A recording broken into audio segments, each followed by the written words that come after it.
Bismillahirrahmanirrahim. Assalamualaikum warahmatullahi wabarakatuh. Alhamdulillah wassalatu wassalamu ala Rasulillah wa ala alihi wa sahbihi wa man wala wa ba'd. Saudara-saudariku dimanapun Anda berada, saya Adi Hidayat izinkan menyapa dan mendoakan kita semua. Semoga Allah senantiasa menyayangi, melindungi dan merahmati kita tanpa kecuali.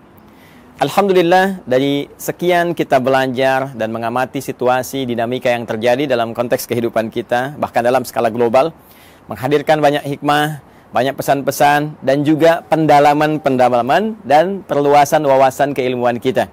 Di antara itu, ada sebagian kawan juga yang bahkan banyak bertanya, banyak meminta terkait kejadian yang berlangsung di Palestina, yang sering kita uraikan, kita bahas, untuk mendalami kembali genealogi, ya, atau asal keturunan dari umat Yahudi. Edisi kali ini kita akan coba belajar bagaimana Al-Quran, hadis-hadis Nabawi Sallallahu Alaihi Wasallam memberikan informasi yang valid kepada kita tentang keturunan dari umat Yahudi, perilaku-perilakunya, dan juga diksi-diksi Al-Quran yang sangat indah, yang bahkan mengajak seluruh manusia, terkhusus juga dari kalangan umat Yahudi, untuk kembali pada jalur-jalur kebenaran dan menampilkan realitas yang terjadi sepanjang zaman. Seperti apa uraiannya? Ini yang coba kita akan kaji di kesempatan mulia ini, insya Allah. Baik, untuk menemukan jawaban tadi, kita harus menggali dulu secara genealogi, garis keturunan, baik ke atas ataupun ke bawahnya. Dari mana kemudian umat ini muncul, seperti apa perjalanannya, bagaimana karakteristiknya, dan seperti apa kita merespon dalam konteks kehidupan global ataupun konteks kehidupan kita, ya, secara individual dalam konteks berinteraksi di sosial kehidupan kita saat ini.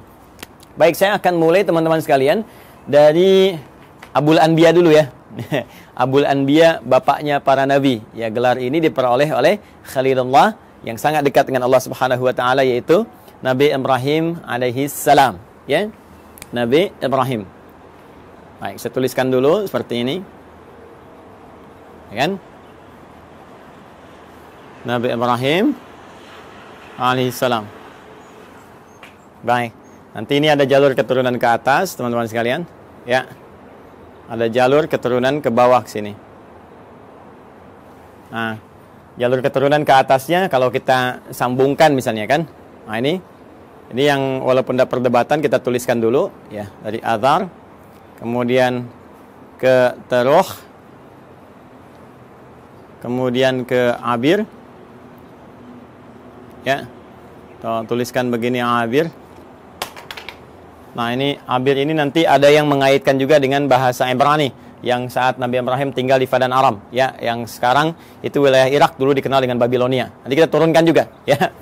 Kemudian bin Azar, bin Taruh, bin Abir, kemudian bin Kinan,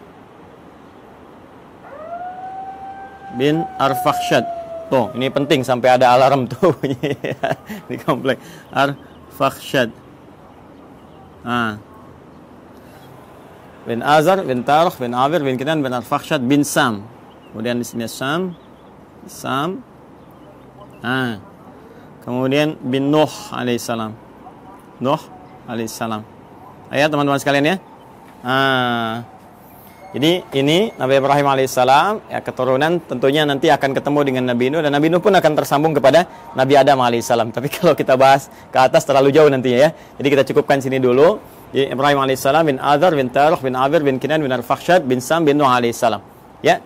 Dan Nabi Nuh alaihissalam ini nanti akan melahirkan generasi yang terus nanti berkembang, ya, menebar keturunannya, generasinya di muka bumi yang sekarang kita menjadi bagian dari keturunannya. Ya, terutama dari 3 keturunan beliau.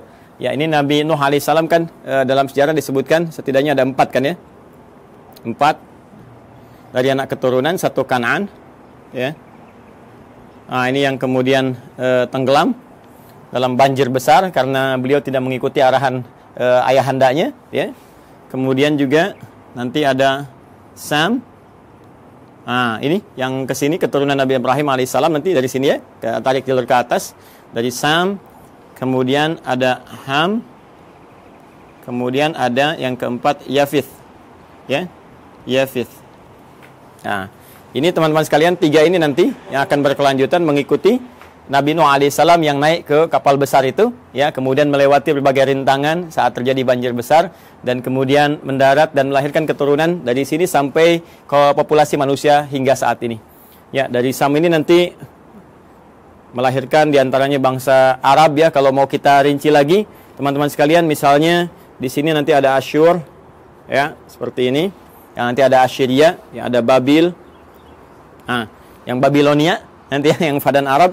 Kemudian nanti ada Aram, ya, ada Finit, ya, nanti satu garis nanti ke Ham, ini melahirkan Afrika. Kemudian juga nanti ada Kanaan, Kanaan, ini Palestina, ya, dengan sekarang Palestina atau Filistin. Nah, ini yang Babilonia, yang Irak, ini Aram, ya, Aramaik ke wilayah Syria yang ke sebelah sana. Ini Asyur, Assyria, Finit nanti ke sebagian, nanti ketemunya dengan jalur Ham nih, yang di Afrika. Kemudian ada Kaldan. Nah, ini Irak kuno, teman-teman sekalian. Kemudian juga ada Ibrani. Ibrani ini nanti ada yang juga mengaitkan dengan bahasa Fadan Arab, ya, yang di Babilonia, yang menjadikan keturunan ini nanti berbahasa Ibrani. Lalu dari situ juga ada yang mengaitkan dengan Abir, yang jadi bahasanya Nabi Ibrahim alaihissalam ketika ada di Fadan Arab.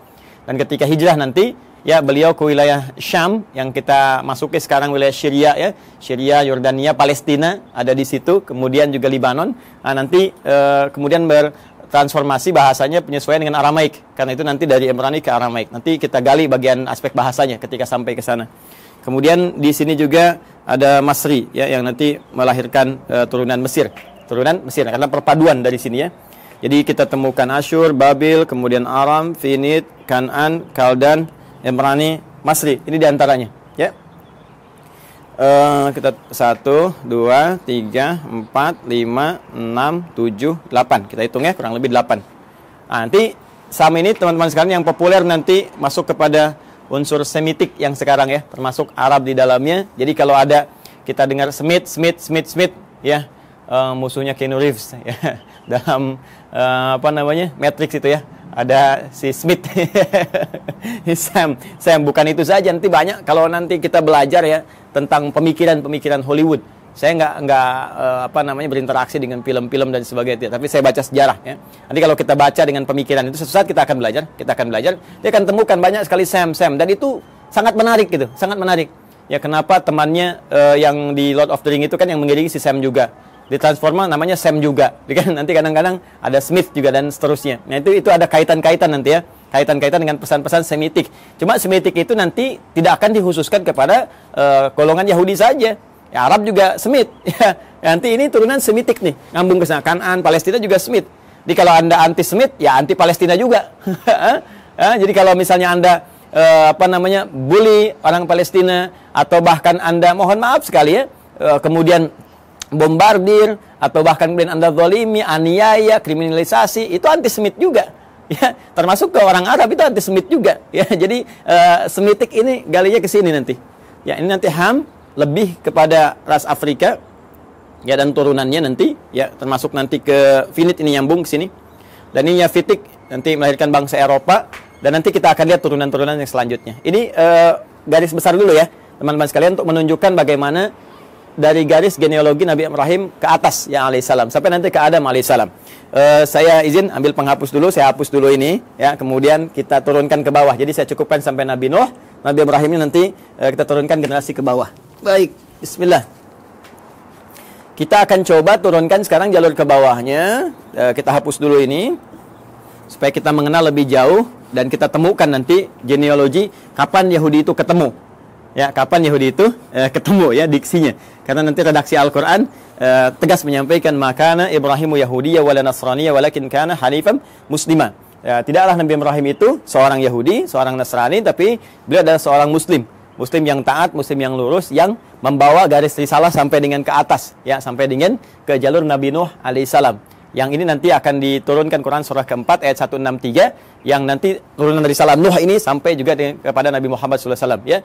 Inna auhayna ilaika, ya, kami wahyukan pada Muhammad SAW, dan wahyu ini senapas dengan yang sebelum kamu, ya, kama auhayna ila Nuhin, seperti kami wahyukan kepada Nuh dan nabiyina, ya, setelah nabi-nabi setelah beliau. Jadi nabi-nabi terus sampai ke Ibrahim, sampai ketemu Nabi Muhammad SAW. Nah, ini kurang lebih teman-teman sekalian sampai ke Nabi Nuh ke atas, ya, dari Ibrahim terus sampai Nuh alaihi salam jami'an. Dan sekarang kita akan turunkan bagian Nabi Ibrahimnya turun ke bawah. Ini nanti kita bisa uji ya secara ilmiah dan kita bisa bandingkan. Nanti saya turunkan komparasi, misalnya di Al-Quran bagaimana seperti ini, terus ada kalau kitab-kitab lain, nanti kita bandingkan seperti apa, nanti kita uji kebenarannya secara ilmiah. Ya, sehingga ditemukan nilai kebenaran yang kita yakini. Lalu indahnya Al-Quran, silahkan memberi pilihan. Anda yakin dengan Islam, alhamdulillah. Ya, kalaupun Anda tidak dipaksa. Itu pilihan masing-masing. Dan setiap orang bertanggung jawab ketika kembali kepada Tuhannya, kepada Allah Subhanahu wa taala. Objektif kan? Sangat adil kan? Ya, jadi menawarkan, ini dahsyatnya Al-Quran itu begini. Anda diperkenankan menguji dulu Al-Quran. Ya, sebelum Anda bahkan membacanya, sebelum Anda bahkan ingin mengkajinya. Al-Quran menawarkan diuji, silahkan. Jika Anda ragu, uji. Ya, wa in kuntum fi raibin mimma nazzalna ala abdina fa'tu bi suratin min mithlihi. Al-Baqarah ayat 23. Ya, kata Allah, kalau Anda ragu terhadap wahyu yang kami turunkan kepada hamba terbaik kami Muhammad SAW, silahkan Anda uji, datangkan semisalnya. Ya, coba cari, ada nggak karya manusia yang mirip, ya, seperti firman Allah ini. Perhatikan bahasa saya, ada nggak karya manusia yang mirip dengan firman Allah ini? Kalau Anda ragu, uji. Dari sisi kebahasaan, silahkan uji. Ya, bagaimana dahsyatnya ini? Ya, untuk membedakan. Ini kan banyak orang Arab di masa Nabi yang fasih-fasih luar biasa. Ya, dan mereka nggak ada yang mampu dan mengakui ini bukan karya manusia. Kalau tiba kemudian ada orang sekarang yang nggak lebih fasih daripada orang dulu, nggak lebih pintar bahasa zaman dulu, mengatakan misalnya Al-Quran itu karya manusia, maka ini nampaknya kurang minum susu. Pengetahuannya kurang luas. Ya, orang yang paling pakar aja, penutur aslinya mengatakan ini bukan dan tak mampu mendatangkan semisalnya, maka turunan ini yang lebih lemah ke bawahnya, ya, apalagi zaman sekarang, itu mustahil bisa menjual Al-Quran. Tapi Al-Quran tetap membuka. Silahkan. Dari segi isinya, silahkan Anda kaji. Ya, dari aspek manapun silahkan. Setelah Anda menemukan bahwa ini mustahil nih, ya, kata-kata manusia, karya manusia, dan Anda meyakini, oh ini bahasa lain, walaupun ini jalan menuju firman Allah. Ya, bagi kami orang Islam sudah yakin, la raiba fi. Karena itu di pembuka Quran jelas dikatakan, dzalikal kitabu la raiba fi. Semua isi Al-Quran ini nggak ada keraguan, mesti kita yakin. Nah, Anda yang belum yakin silahkan kaji. Nggak ada kitab di muka bumi yang menawarkan sebelum berinteraksi dengannya untuk diuji dulu. Setelah itu pun, silahkan gali, silahkan kaji. Afala yatadabbarun Al-Quran? Kenapa Anda nggak kaji? Kenapa nggak dalami? Kenapa Anda tiba-tiba menyoal yang Anda tidak tahu? Ini kan menarik. Ya, ada yang nuduh, ini Quran rekayasa, ini Quran produk budaya. Baca Quran aja enggak? Dikaji juga enggak? Ini sisi ilmiahnya di mana? Ya, kita kan menyimpulkan sesuatu setelah kita lihat dulu, analisis dulu, baru kita simpulkan. Ini ngaji enggak, baca enggak, menganalisis tidak, atau cuman lihat, cuman baca, tapi nggak paham artinya, lalu menyimpulkan. Ini kan menarik, ya. Maka silahkan teman-teman sekalian. Nah, nanti dari sini Quran menawarkan, Quran memperbandingkan, ada komparasi, dan Quran juga mengatakan silahkan cek, silahkan uji, silahkan bandingkan. Kalau Anda yakin dengan kebenaran, dahsyatnya, walaupun apa yang ditampilkan Al-Quran benar, tetap memberikan peluang kepada Anda untuk memilih secara objektif dan tidak memaksa. La ikraha fid din, tidak ada paksaan, ya, untuk masuk ke dalam Islam. Lakum dinukum waliyadin, bagi Anda yang Anda yakini, bagi kami yang kami yakini. Tapi semua punya konsekuensi ketika kembali pada Allah Subhanahu wa taala. Baik. Sekarang kita kembalikan ke Nabi Ibrahim alaihissalam. Teman-teman sekalian, mari kita bagi genealogi turunan ke bawahnya, ya, Nabi Ibrahim. Nah, ini spidol sudah mulai akan habis, dengan turunan ke atas saja. Saya ganti dengan yang baru. Kita ke bawah dulu, ya. Nah, seperti ini saya turunkan satu. Kemudian di sini saya turunkan dua karena keterbatasan papan tulis. Ustadz, kenapa enggak yang lebih besar aja papan tulisnya supaya banyak? Begini Nona, begini Tuan, begini Joni, Cepi, dan kawan-kawan sekalian.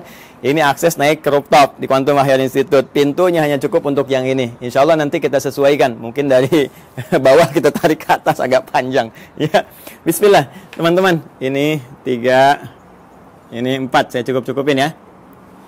Ya, kita ambil dulu Quran surah ke-3 Ali Imran di ayat 33.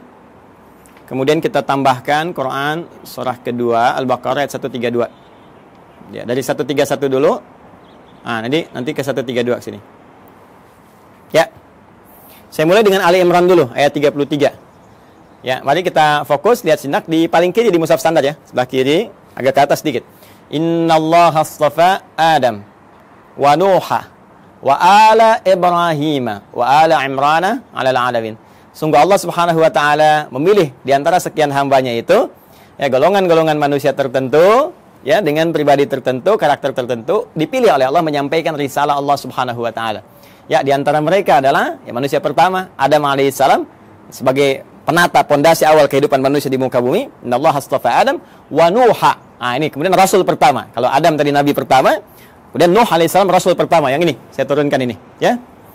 Bin Nuh Matusyail bin ini dari Sam ke Nuh bin Matusyalah bin Kinan bin Anwas bin Tis bin Adam alaihissalam. Jadi dari Adam sampai ke Nabi Nuh alaihissalam. Wa Nuha wa ala Ibrahim. Kemudian keluarga Ibrahim. Nah, ketika menyebutkan Ibrahim disebutnya ala Ibrahim. Al Ibrahim, keluarga besar Ibrahim. Ya. Jadi kalau al ini teman-teman sekalian, ini menunjuk pada keturunan ke bawah ya. Terus tanpa batas nih. Ya, keturunan terus tanpa batas sampai dia berakhir. Ya. Makanya kalau ada surah Ali Imran berarti dari Imran dengan Hanna ke Maryam ke Isa, gitu kan? Nah, keturunan Ibrahim ini siapa saja? Nah, ini yang kita bahas wa ala Ibrahim. Ya, wa ala Imrana 'alal 'alamin, dan juga keluarga besar Imran dari semesta alam. Kami pilih untuk misi dan risalah tertentu. Kemudian yang menarik ya teman-teman sekalian, ala Ibrahim ini nanti ada yang spesifik disebut dengan anak keturunan. Jadi kalau al itu terus ya sampai keluarga, sampai turunan ke bawah. Ah, nanti dari turunan anak-anak ini, teman-teman, ya misalnya anak laki-laki atau ada anak perempuan, terus langsung turunannya ini secara langsung ya. Secara langsung generasi pertamanya ini, nah, sampai dengan ke bawahnya nanti, itu bisa disebut secara genealoginya. Kalau ini kekeluargaannya, kalau ini genealogi turunan ke bawahnya itu disebut dengan bani namanya. Ya, jadi kalau satu laki-laki disebut ibnun, begini. Nah, kalau satu perempuan disebut ibnatun, begini. Karena ini hamzah wasol, kadang dibuang. Harakat jadi pindah ke sini. Kalau harakat dipindah, kemudian ujungnya wakaf mati, jadi bin istilahnya. Anak laki-laki. Ini dibuang, jadi bin, ini mati, jadi bintun, binti, anak perempuan. Ya, Isa bin Maryam, Isa anak laki-lakinya Maryam. Aisyah binti Abi Bakar, radhiyallahu taala anhuma, ya, Sayyidah Aisyah binti Abi Bakar. Jadi anak perempuannya sahabat Abu Bakar. Ini kalau kita gabungkan keduanya, ya, terus ke bawah ini, apalagi kalau ditambah, jadi bani namanya. Ya, bani, ya kan? Anak keturunan, garis keturunan, genealogi yang ke bawahnya. Baik, nah sekarang kita sambungkan ke Quran surah 2 Al-Baqarah ayat 131. 131-nya mengatakan, "Idz qala lahu rabbuhu aslim, qala aslamtu lirabbil alamin." Ini dasar pertama. Ketika Rabbnya mengatakan ya kepada Nabi Ibrahim alaihissalam, Nabi Ibrahim punya Tuhan, ya Tuhannya Allah Subhanahu wa taala, difirmankan oleh Allah, "Aslim, tunduk patuh kamu kepada semua ketentuan Tuhan." Ya, jadi aslim itu kata perintah, fi'il amr. Ya, aslim tunduk patuh. Jadi orangnya disebut dengan muslim. Ya, bingkainya disebut dengan Islam. Jadi Islam itu bingkainya dari kata aslama yuslimu islaman. Ya, Islam itu ya disebut dengan bingkainya, frame-nya. Ketika kita masuk ke dalamnya beriman, yakin kita masuk. Ya, begitu masuk namanya muslim kita. Keyakinan kita menjadikan kita mukmin. Mukmin itu keyakinannya, muslim itu orang yang masuk ke dalam bingkainya. Muslim. Ya, tunduk, patuh. Jadi nama muslim Islam itu memberikan kesan bahwa kita mesti tunduk, mesti patuh dengan perintah Allah Subhanahu wa taala, jangan melanggar ketentuan, ikuti semua arahan-arahan, perintahnya, jauhi larangan. Itulah Islam. Jelas ya? Orangnya muslim. Maka kata Allah Subhanahu wa taala berfirman pada Nabi Ibrahim, "Aslim, kamu tunduk patuh pada perintah Tuhan." Ya, maka beliau katakan aslamtu lirabbil alamin. Saya siap ya Allah. Sami'na wa ata'na. Ya, kita tunduk, kita patuh, kita taat, ya kan? Maka beliau katakan aslamtu lirabbil alamin, saya tunduk, saya patuh ya Allah kepada Rabb semesta alam, seluruhnya tanpa kecuali. Maka di sini Al-Qur'an mengatakan beliau hanifah muslimah, orang yang lurus, yang tegak, yang patuh, muslim. Ya, sifatnya disebut apa tadi? Islam. Ya, jadi di sini kalimat pertama ingin saya tegaskan bahwa risalah-risalah yang dibawa Nabi Ibrahim sampai ke Nabi Nuh, ya, sampai bahkan ke Nabi Adam alaihissalam, sampai turunan di ke bawah tidak akan lepas dari misi yang sama, yaitu misi untuk tunduk patuh pada ketentuan Allah Subhanahu wa taala. Tunduk patuh pada ketentuan Tuhan. Ditugaskan tunduk patuh. Jadi nggak ada nabi yang berkhianat. Ya, nggak ada nabi yang melanggar. Nggak ada nabi yang bergeser pada ketentuan Tuhan. Semua dijaga, penjagaannya disebut maksum. Karena itu sifat nabi, rasul itu punya sifat maksum, terjaga dari salah. Kalaupun naluri manusianya ingin berbuat salah, maka diluruskan. Tidak, ini ya, ini yang benar. Ya, walaupun bergeser dari nilai-nilai risalah ke kemanusiaan, nanti akan ditarik kembali. Ini manusia. Ya, sedangkan kamu punya visi kerasulan. Kamu manusia, kerjakan sifat kemanusiaannya, itu normal, itu biasa. Tapi risalah kerasulan menjagakan kamu terjaga dari perbuatan-perbuatan yang menyimpang. Maka disinilah kemudian kepatuhan, ketundukan itu dibangun. Karena itu, kepatuhan, ketundukan dalam bahasa Arab itu disebut dengan Islam namanya. Orangnya muslim. Karena itu semua risalah bahkan dari Nabi terakhir Nabi Muhammad SAW sampai ke atas, risalahnya risalah Islam. Risalah yang menjadikan mereka tunduk, patuh kepada Allah dan tidak menyimpang, tidak merubah apapun. Ini penting kalimat terakhir ini saya katakan, tidak menyimpang, tidak merubah apapun, termasuk merubah firman-firman Allah, ketentuan Allah, ya, hanya sebatas urusan-urusan dunia. Tidak, jauh daripada itu. Jelas ya? Nah, kemudian amanat ini disampaikan kepada generasinya. Nah, ini dia nih. 132. Wa wassa biha Ibrahimu banihi. Dan mulai muncul. Wassa biha Ibrahimu banihi wa Yaqub. Muncul Yaqub. Ya baniya innallaha astafa lakumuddin fala tamutunna illa wa antum muslimun. Ya, maka Ibrahim mewasiatkan kepada generasinya termasuk nanti Yaqub. Kita lihat nanti Yaqub itu siapa. Baik, Ibrahim mewasiatkan kepada generasinya. Nah, ini genealogi ke bawahnya. Diwasiatkan ke bawahnya. Ya, sungguh Allah telah menetapkan bagi kalian satu tuntunan yang benar, pedoman yang benar yang harus dipatuhi. Ya, pedoman tuntunan frame tadi itu din, ya. Din kita kan namanya Islam tadi, ya, frame-nya kan Islam kan? Makanya di Quran surah ketiga, Quran surah 3 ayat 19 itu kata din disandingkan dengan Islam. Din disandingkan dengan al-Islam. Ya. Innad dina 'indallahil Islam. Innad dina 'indallahil Islam. Tadi frame-nya disebut Islam, kalau kita masuk frame ya ke dalamnya karena yakin patuh, tunduk, ya, yakin tanpa ragu disebut iman, orang yang mukmin atau amanah atau amanu. Jadi begitu kita masuk disebut ya ayyuhalladzina amanu. Frame-nya disebut Islam. Kalau sudah masuk mesti tunduk, patuh untuk mengerjakan semua ketentuan. Makanya nanti semua ketentuannya disebut silmi namanya. Quran surah kedua ayat 208. Ya ayyuhalladzina amanu, ay orang yang telah yakin ya tanpa ragu, udkhulu fis silmi. Maka tunaikan semua ketentuan-ketentuan dalam frame ad-din ini. Apa frame-nya? Islam. Artinya harus tunduk, harus patuh. Ya, karena itu di lain kesempatan Nabi Ibrahim menyebutkan di Quran surah kedua ayat 132, ya innallaha astafa lakumuddin. Allah telah memilihkan bagimu frame kehidupan yang ada pedoman di dalamnya, yaitu Islam. Patuh, ya. Ke siapa ini disampaikan? Banihi. Bani. Kepada keturunan-keturunannya, anak-anaknya secara genealogis, ya. Nah, ini dia yang secara genetik kita akan turunkan. Siapa anak-anak ini? Bahkan di ayat ini diberikan kisi-kisi, salah satunya ada Yaqub. Siapa Yaqub itu? Kita yang coba akan turunkan, teman-teman. Baik, izin saya hapus dulu ini. Yang ini saya hapus. Ya, supaya nanti kita mudah menurunkan keturunan secara genetik dari yang ini dulu. Bismillah, Nabi Ibrahim alaihissalam, beliau kemudian menikah. Ya, diberikan jalan oleh Allah Subhanahu wa taala untuk menampilkan risalahnya dan supaya risalah itu terus ya menyebar, meluas dalam generasi-generasi selanjutnya yang melanjutkan risalah ayahandanya tercinta yaitu Abul Anbiya. Maka Allah berikan kemudian jalan untuk pernikahan. Nah, ini jalurnya untuk menikah. Ya, bukan hubungan sembarangan gitu ya. Maka adalah kemudian perempuan yang sangat luar biasa terhormat. Terhormat, perempuan baik, suci, akhlaknya mulia dan cantik jelita. Nah, ini jarang sekali yang seperti ini, itu Sayyidah Sarah. Ya. Masih di Padan Arab nanti ya, di Babilonia nanti bertemu jodohnya dengan beliau. Kemudian nanti di sini ada Sayyidah Sarah binti Am al-Khalil. Am al-Khalil. Am al-Khalil ini binti pamannya Nabi Ibrahim sendiri. Jadi Nabi Ibrahim punya saudara, punya paman juga, nanti punya anak namanya Sarah, perempuan, nanti menikah. Ya. Makanya disebut Sarah binti Am al-Khalil. Ya. Sarah binti pamannya Nabi Ibrahim sendiri atau saudaranya ke atas ya, nanti di Babilonia dinikahkan nanti dengan ini, nanti kita akan turunkan. Kemudian dengan Sayyidah Hajar alaihassalam ya, al-Qibtiyah al-Misriyah, al-Qibtiyah al-Misriyah, al-Misriyah. Seperti ini.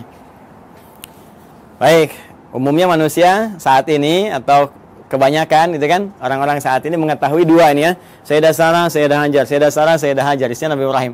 Padahal nanti ternyata ada lagi yang ketiga namanya Kantorah. Kantorah binti Yaqtan. Kantorah binti Yaqtan. Ini dia. Ada Kantorah binti Yaqtan. Ketiga dikenal juga dengan Kentura ya, Kentura, bukan Pantura, ingat ya, Kantura. Kantorah ya.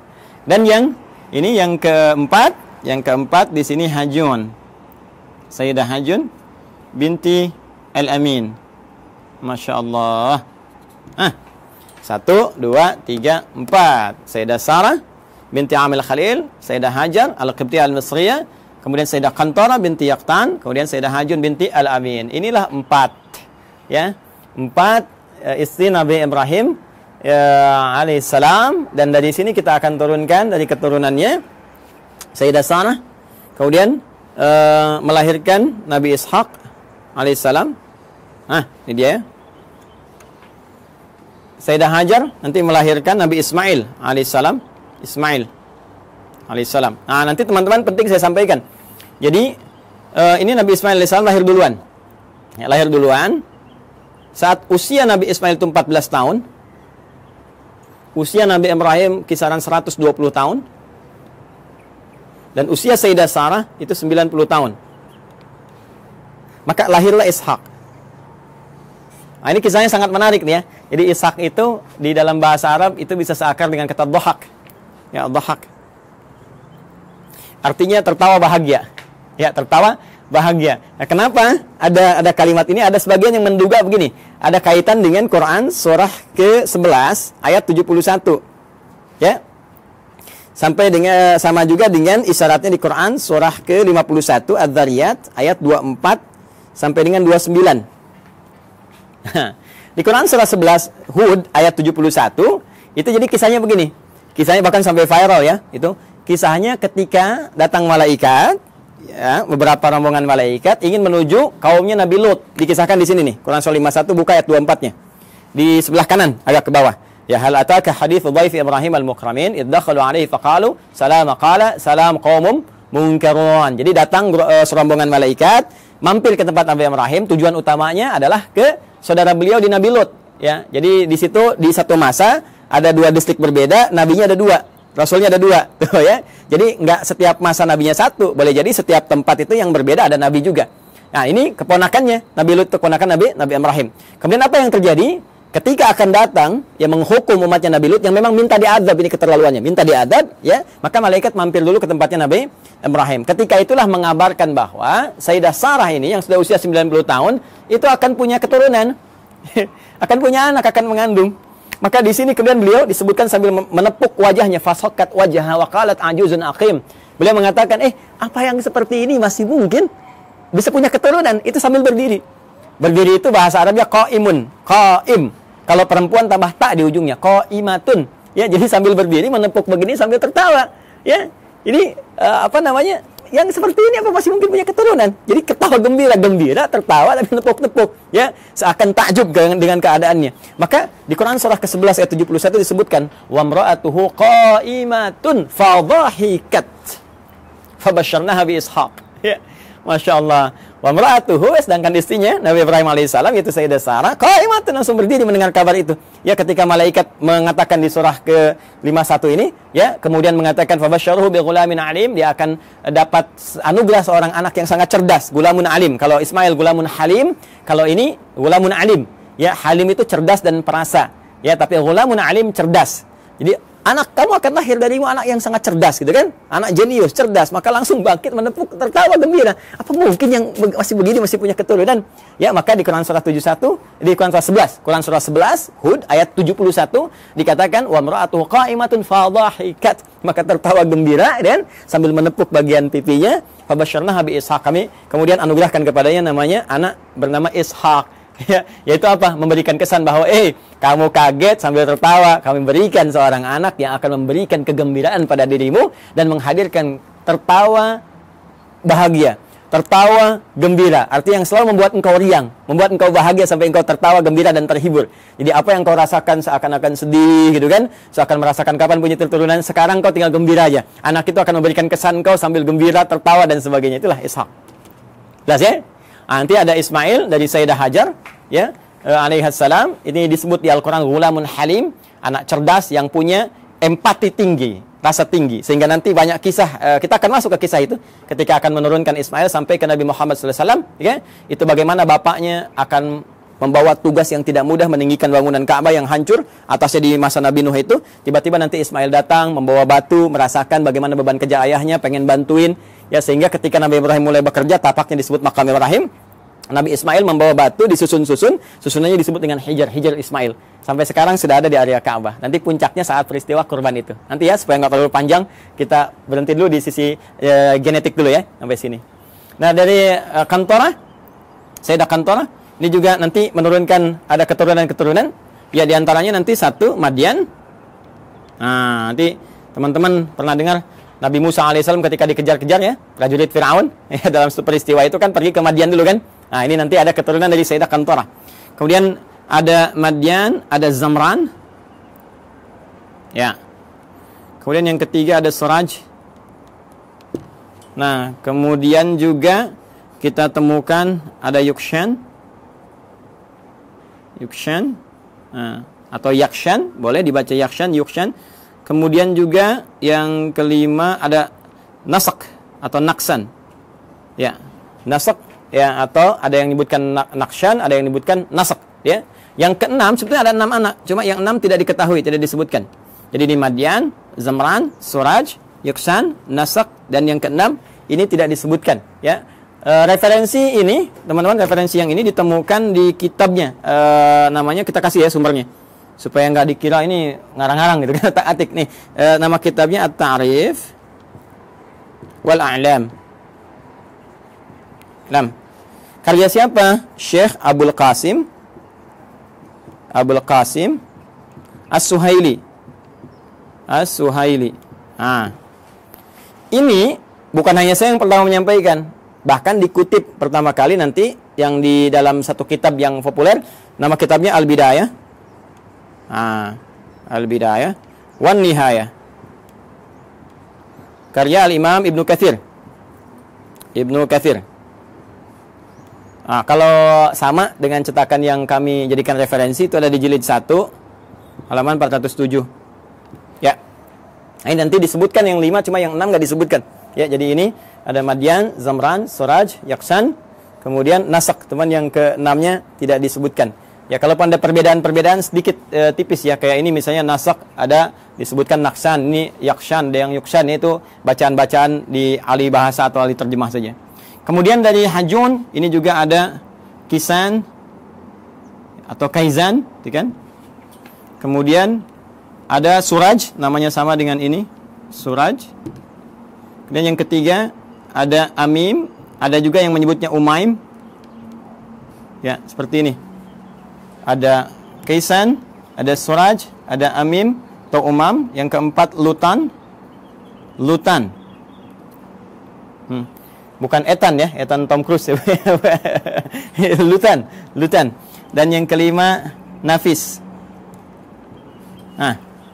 Yang kelima Nafis. Ya, ada di MUI ada Ustadz Kiai Khalil Nafis.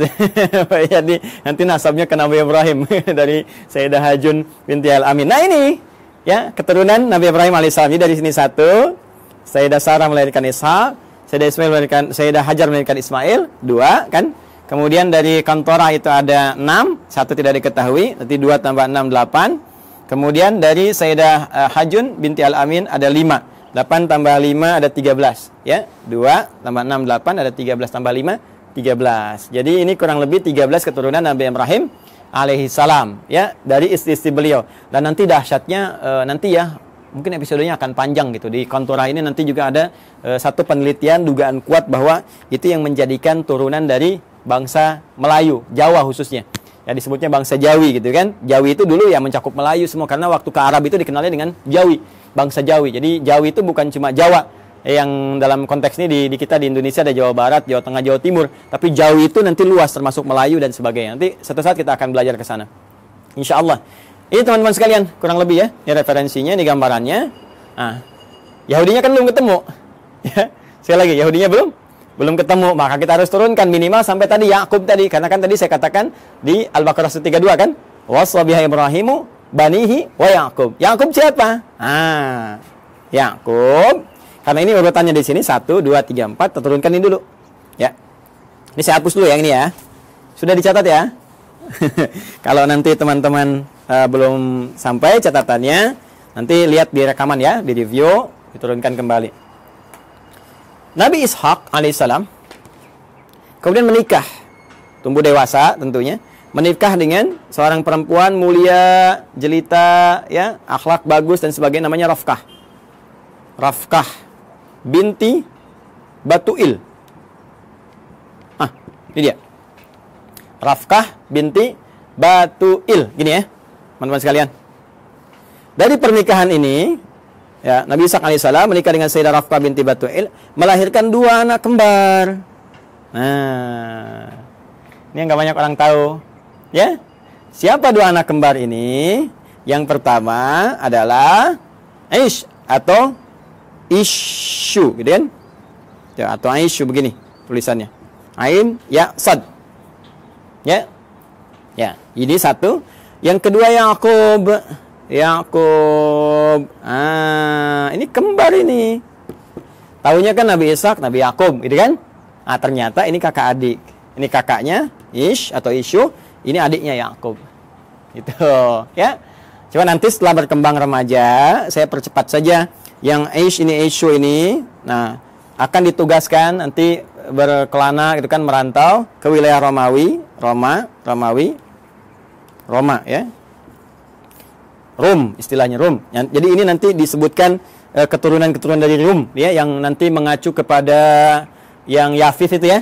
Yang Yafith generasinya itu asal generasi awal, cuma nanti yang ini yang memajukan, yang memberikan istilahnya arahan-arahan, itu kan, mensibgo dan sebagainya. Ini nanti Aish atau Aisyu. Ya, jadi sudah ada Romawinya, sudah ada Romnya, cuma ini nanti ke sini dan beraktivitas banyak di sini. Ya, dan ini nanti akan nyambung kepada generasinya Yafith, yang dari Nuh alaihissalam tuh ya, yang Yafitik itu. Ini saya berhenti dulu sampai sini. Saya akan teruskan ke sini. Nabi Yakub kemudian diminta ya oleh ayahandanya Ishaq alaihissalam untuk pergi ke Padan Arab. Padan Arab, tempat dulu Nabi Ibrahim kan beraktivitas dan seterusnya. Di Padan Arab ini, nah ini sudah kelihatan gitu ya, ada isyarat-isyarat bahwa ini kalau sudah jalurnya ke sana, ini ada jalur-jalur risalah, jalur kenabian dan sebagainya. Maka dimintakan untuk bertemu dengan abangnya Rifkah ini. Ya, abangnya Rifkah. Beliau punya abang, ya berarti pamannya ke sini ya, pamannya atau Pak D-nya gitu kan. Nah, punya abang namanya Laban. Ya, di sini punya abang namanya Laban. Ada juga yang menyebut dengan Laman namanya. Laban atau Laban. Bukan Gaban ya. Laban. Laban atau Laman. Nah, Laban secara singkat ini punya 2 orang anak. Ya, saya ulangi ya. Punya berapa orang anak? 2 orang anak. Nah, teman-teman sekalian, singkatnya ketika Nabi Yakub alaihissalam itu datang ke Padan Arab, kan, ke Babilonia, mencari dan sebagainya, maka setelah perjalanan itu ditemukanlah nanti salah seorang perempuan bertanya kepadanya dan ditunjukkan tempatnya Laban ini. Ternyata itu anaknya. Siapa anaknya itu? Namanya Rahil. Satu, Rahil. Jelas? Nah, ini anak yang pertamanya. Nah, kemudian teman-teman sekalian setelah tinggal di sini ditemukan juga kakaknya Rahil. Jadi yang pertama bertemu dengan Rahil dulu. Ini adiknya, adik. Nah, kemudian yang kedua bertemu dengan kakaknya Rahil, dipertemukan dengan kakaknya Rahil, ya. Siapa namanya? Nah, kakaknya Rahil ini namanya Laya, kan? Laya atau juga ada yang menyebut dengan Lea. Nah, ini kan Laya atau Lea. Nah, secara singkat ternyata beliau ini ditugaskan untuk menyampaikan pesan kepada Laban supaya ini bisa besanan. Nabi Ishaq bisa besanan dengan Laban. Maka dimintalah untuk menikah, memilih salah satunya. Ya, memilih salah satunya, walaupun ada riwayat menyebutkan Nabi Nabi Yakub ini nanti ditawarkan untuk menikahi dengan Laya dulu, kakaknya dulu. Ya, jadi ini kakak didahulukan. Kemudian beliau kan seorang yang sangat perasa ya. Yakub itu punya keunggulan yang luar biasa. Ya, beliau seorang yang sangat dekat ya dengan Allah, rajin ibadah, kemudian lebih daripada itu juga sangat merasakan tidak ingin menyinggung orang, ya, curhatnya diserahkan kepada Allah sehingga orang-orang banyak nggak tersakiti. Jadi ini yang menjadikan beliau daripada nanti satu menikah, yang lain merasakan nggak nyaman, maka mengajukan dua-duanya aja dinikahin, ya kan? Nah, ini belum turun syariat yang di era Nabi Muhammad SAW, turunnya Quran surah keempat An-Nisa ayat 23, larangan menikahi kakak adik. Ya, wa antajma'u bainal ukhtaini illa ma qad salaf. Paling kanan sebelah bawah. di mushaf standar ya. Wa antajma'u bainal ukhtaini illa ma qad salaf. Dilarang bagi kalian untuk menikahi kakak adik ya secara langsung kecuali yang dulu pernah terjadi. Ya, karena keadaan sekarang beda. Dulu orang bisa mengendalikan, bisa tahu, bisa paham dan untuk menjaga keturunan yang sangat terbatas keadaannya pada waktu itu. Sekarang sudah banyak menyebar. Makanya dilarang sekarang menikahi kakak adik dalam satu mahram. Ya dulu masih berlaku illa ma qad salaf. Maka dinikahilah kemudian Laya, ini pertama kali. Dan kemudian Rahil, yang kedua dinikahi. Ya. Dari Laya ini turun keturunan teman-teman sekalian ada 6 orang anak. Ya, 6 orang anak ini Rabin. Kemudian 2 Syam'un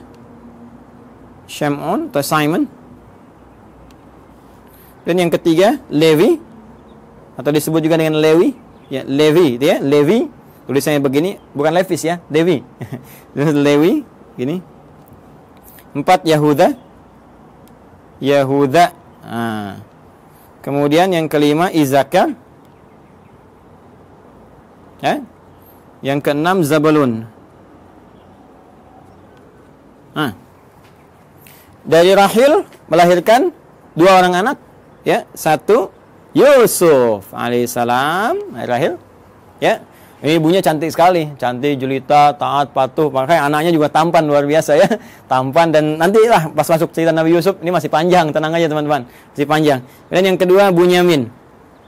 Ya, Bunyamin. Ya. Baida Royani nggak masuk sini. Maaf ya. Bercanda. Ini Yusuf dengan Bunyamin, ya. Berjalan, tiba kemudian sudah berumah tangga. Singkatnya, ini minta balik dulu. Minta sowan lagi kepada bapaknya gitu kan. Supaya nanti ada bekal-bekal yang terbaik untuk dilanjutkan dan seterusnya gitu kan. Nah, nanti teman-teman sekalian sebelum kembali ini oleh Laban dihadirkan asisten rumah tangga untuk bantu baik kepada Rahel ataupun Laya supaya tugasnya lebih mudah karena tahu tugas Nabi Yakub pasti akan berat. Maka dikirimkanlah kemudian 2 orang untuk bantu. Laya dikirimkan Zulfa atau Zalfah. Ya, Zulfa atau Zalfah. Nah, kemudian dari Rahel pun dikirimkan Balha. Ya. Balha untuk membantu.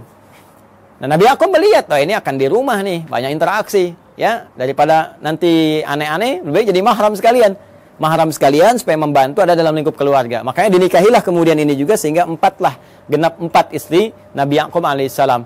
Ya, nanti dari sini ada 2 anak lagi, ya, dari Zulfa dan dari Balha 2 anak lagi. Ini papan tulisnya nggak cukup nih kalau saya tuliskan.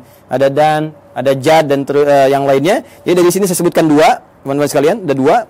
Ini pun 2. Ya.